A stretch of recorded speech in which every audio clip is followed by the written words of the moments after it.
Howdy there, beautiful people. Hey, can I use that? You got it. All right, good. Hi, it's Phil McPhail here. I'm here with the real estate cowboy Spencer Wood at his property in Kingfield, and we're doing something a little different today. We're going to show you a geodesic dome that he's built over here, and it's wicked cool.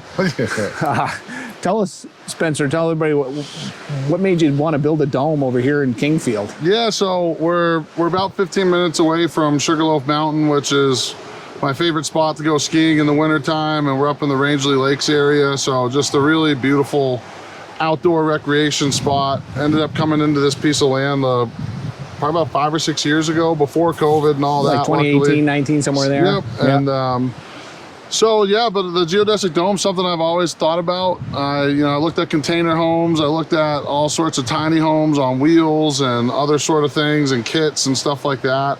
And from kind of a baseline financial piece to square footage to, bang for your buck and endure all 4 seasons up here in Maine, which can get pretty gnarly, the dome seemed like it was the best fit for me. And the dome was made by? It's actually out of Bend, Oregon. The company's called Pacific Dome, so they're a U.S. owned and manufactured company out of Oregon, which, I love that. And they have these all around the world. They got them up in Alaska, they have them over in Europe and Switzerland, up in the mountains and stuff like that.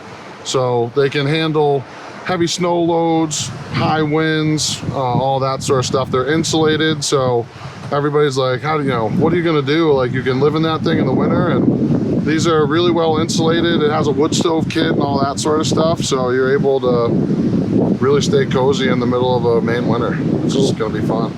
How did you go about the build here? You put it up on a really big platform, which is really cool. It's all composite decking. What was the idea behind that? Yeah, well, this was the old narrow gauge railroad, actually. The driveway in here, the road in here was the old narrow gauge railroad.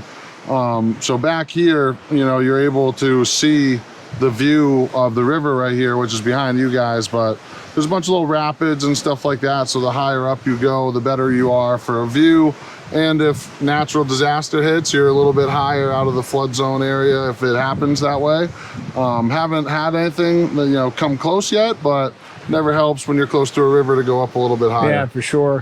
So you did this yourself with a bunch of friends? Yeah, like over probably 3 years or so, like just clearing the land, putting in the driveway, getting electric down here, putting in a drilled well, getting the septic in. Had a bunch of guys come up, and we dug all the the foundation hole for all these pilings and stuff like that around to have all these pressure treated 6x6s sit on. And so it's definitely been a community project, and it's been a long time. It hasn't been fast. Like I said, it's been years of kind of one step at a time, one thing at a time, because I haven't really lived over here full time all the time. So it's been whenever we can get to it, and putting in like sprints of weeks at a time. And what kind of problems did you run into? I know you told me a few of them. Yeah, there's it's an interesting, obviously with interesting kind of custom builds. It's been fun to just kind of figure out, really just the positioning of things, how a structure that big goes together. So it's 38 by 38 foot deck, and it's about 10 feet off of the ground. You can see I got a F350, full size 1 ton. It makes a nice carport. Yeah, exactly. Yeah, sitting right underneath it. So just, working with architects and structural engineers and making sure that everything was fitting the environment that I wanted, like all the cable and stuff like that. Those small decisions were just challenges in and of their own. But let's go up and take a look at it. Yeah, I know, right? Show everybody. Show you guys what we got. I remember you sent me over a video when you were shooting this here, when you were doing this foundation, which is directly underneath the dome, right? Yep. And all your mechanicals and stuff are going to be chased through here? Yep. So we dug out and poured a full 6-foot foundation with frost walls and the whole 9 down there. We're going to have essentially a basement with all of our utilities and things like that, even a little bit of storage. And then there's actually going to be an entire open second floor above that that's going to have our washer and dryer, more storage, you know, just kind of random things just to take out any sort of clutter that may be up in the dome, because we're only looking at about 440 square feet of floor space up there. Right. But we're building a loft and stuff, so it was important for me to take advantage of the underneath space here, which we're obviously under construction, but as time goes on, you know, we could expand this and create entirely different rooms, or, you know, all that sort of stuff. So I noticed your main carrying beam here is all a steel girder. Yep, yeah, that was a custom steel beam out of Portland, Maine, that we had to go get, and it was, you know, coated with everything. And so, yeah, I mean, we did not go light on the integrity of the deck and the dome itself. It was all 2x12 pressure treated on the decking. Yeah, everything. I mean, 6x6 pressure treated for these everywhere. A lot of LVL, everything. Really did not sacrifice on quality or making sure from an engineering perspective that you could have a real hoedown up there on that deck and not worry about it. Yeah, you could land a helicopter on there, no problem. No problem. So, and I know we've talked about it, but how many miles of cable you got here around this deck? Almost about a half mile of cable that we put everywhere. Just because, you know, when you're up there and you're feeling like you're in a tree house or like a nest, you want to have that max view. You know, it is so different than a wooden rail up there. This is just it kind of disappears when you're looking at the river. Yeah. So yeah, that was a lot of cable, a lot of nails and screws and all. You know, the decking was all you know, fun to put on, but it's all coming together. Obviously, we got a lot to go, but we'll be done this summer at some point, and hopefully, you know, be ready to rock and roll for by the time July 4th maybe comes around, or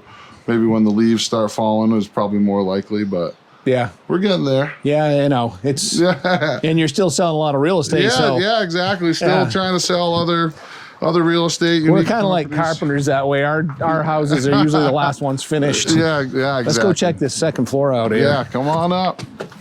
Now that I'm up here, I can see why you put it up so high, because this is awesome. Yeah, really you get the view, you get that kind of tree house or bird nest feel up here, especially sitting next to the trees, realizing kind of how high up off the ground you are, and you know, it's definitely a special feeling out here, and couldn't be happier with the outcome of it, especially with all the decking. And we're talking about this cable and how it just kind of disappears, and I don't know what it shows like on camera, but when you're sitting in a chair over here, it kind of just disappears. Yeah, no, and then you got the composite, you got the drink rail on top, 360 degrees around there, so need a couple more cup holders, I think. Yeah, exactly. Yeah. Exactly.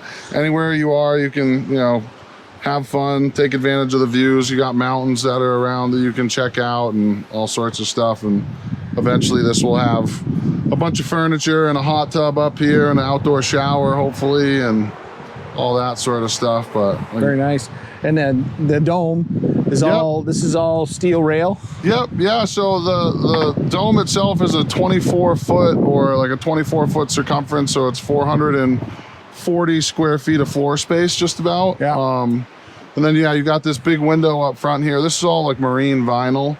So, you know, a lot of people kind of ask about it. It's the white stuff is pretty much like a flame retardant kind of thing that you would see on like an indoor soccer field or something like that. Big white bubble that's over like a sports field or something of that nature. Kind of same idea. Okay. And then this is your marine vinyl. So it's like it's a plastic, but it's kind of like a glass in that regard. You can see through it, obviously, really clear. And it's, you know, a nice big area. So the whole front of it here, you're on the inside staring down at the river here. People are probably wondering how you insulated this floor, and you actually built a 6-inch box underneath the dome. Yep. Yeah, so there's another essentially deck on top of the deck. So we got a subfloor down with like a ice and water shield over that. And then we insulated that with foam board, and then put this other, which will be the base floor on the inside. The Advantech on top of all that. On top of all that. And then you'll have your, you know, when we're done in there, you'll have that. So you got an insulated floor, because obviously being up this high, worried about cold. Yeah, that cold weather coming underneath, getting cold feet, exactly. So, yep. What are you going to finish the floor with? Have you decided? Still working on it. Those are the things that take me forever. You know, I look at 13 million options. They all look the same, but haven't picked one yet. So still working on that, figuring out the exact layout of the inside on, you know, how it's really going to flow and work, because I'm going to live here. You know, I'd like to think of like half the year and then rent it at least half the year for other people to kind of enjoy the unique experience and all that. Yeah, it'd be a great place if you're skiing up here in Sugarloaf and be able to stay here. I'm sure that river runs pretty much all winter long. Oh yeah, no, it does. It's so fast, I don't think it would freeze solid. Yeah. Places probably. Why don't we go check out the inside? Yeah, let's go. Spencer, what's this going to be?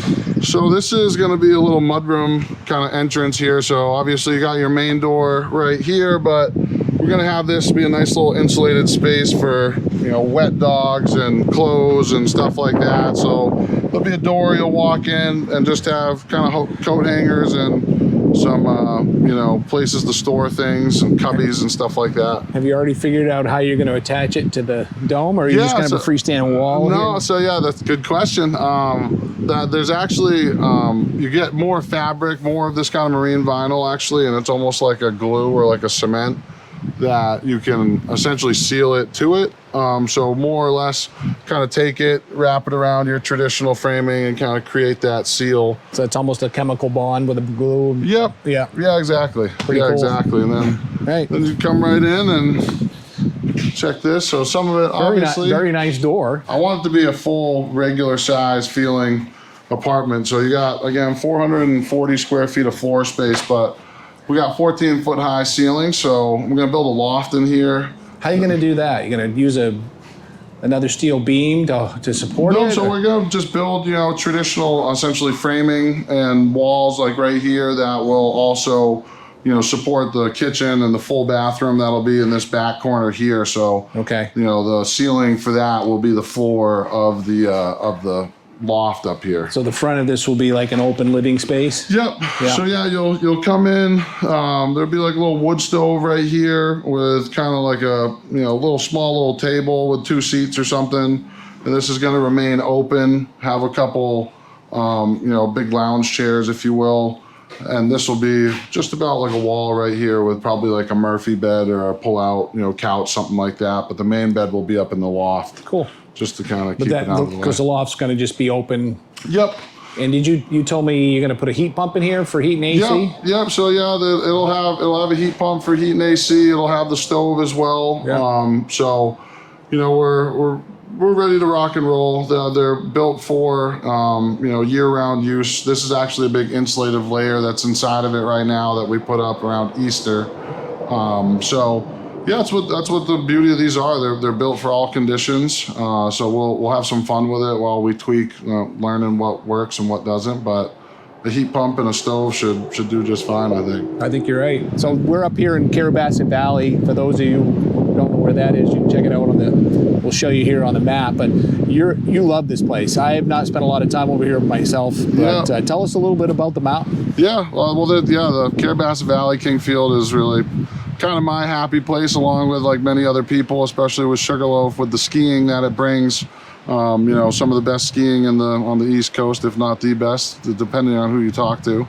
But, you know, just a special place. Everybody's in a good mood. Everybody wants to be outdoors here, which is why, you know, something like this, especially, you know, when I do start renting it, well, I think people will enjoy, because it kind of fits the environment of being outdoors, being, you know, kind of understanding of your footprint and, you know, what you can take advantage of in a small space, but having a lot of outdoor space out here on the deck and being able to use the mountain bike park. They got a new mountain bike park up in the mountain that's gonna open up in July, the golf course, all that sort of stuff. So, and you said they're building another course up there? Sounds like, yeah, it sounds like, if I could be wrong, but I'm 99% sure it was approved that they're building another like par 3 9-hole course up there. Hey, if anybody knows about that, share it in the comments down below. Yeah, please let me know. I wasn't at the town meeting, so I'm not sure if it was approved or not, but yeah, it's a special place for year-round recreation. Like I said, we're only about 45 minutes away from Rangeley, about 15 minutes away from the mountain, and downtown Kingfield's only a couple miles away. So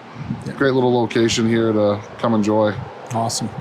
So it's going to be available for rent if you want to maybe get ahead of the crowds that are going to be on this once this place is completed. Give Spencer a call. He'll tell you what he's going to be looking for rent. I know you haven't quite figured that out yet. Yeah, we're still figuring out even like the final interior layout. But yeah, if anybody's got any questions about geodesic domes or kind of funky builds or unique stays and things like that, obviously feel free to reach out, and happy to share what info I have and try to figure out when this thing will be up and available. But it'll definitely be rented, and I guess you guys will have first dibs at it. Excellent. Great. Sweet. Thanks for showing us around, Spence. No problem. All right.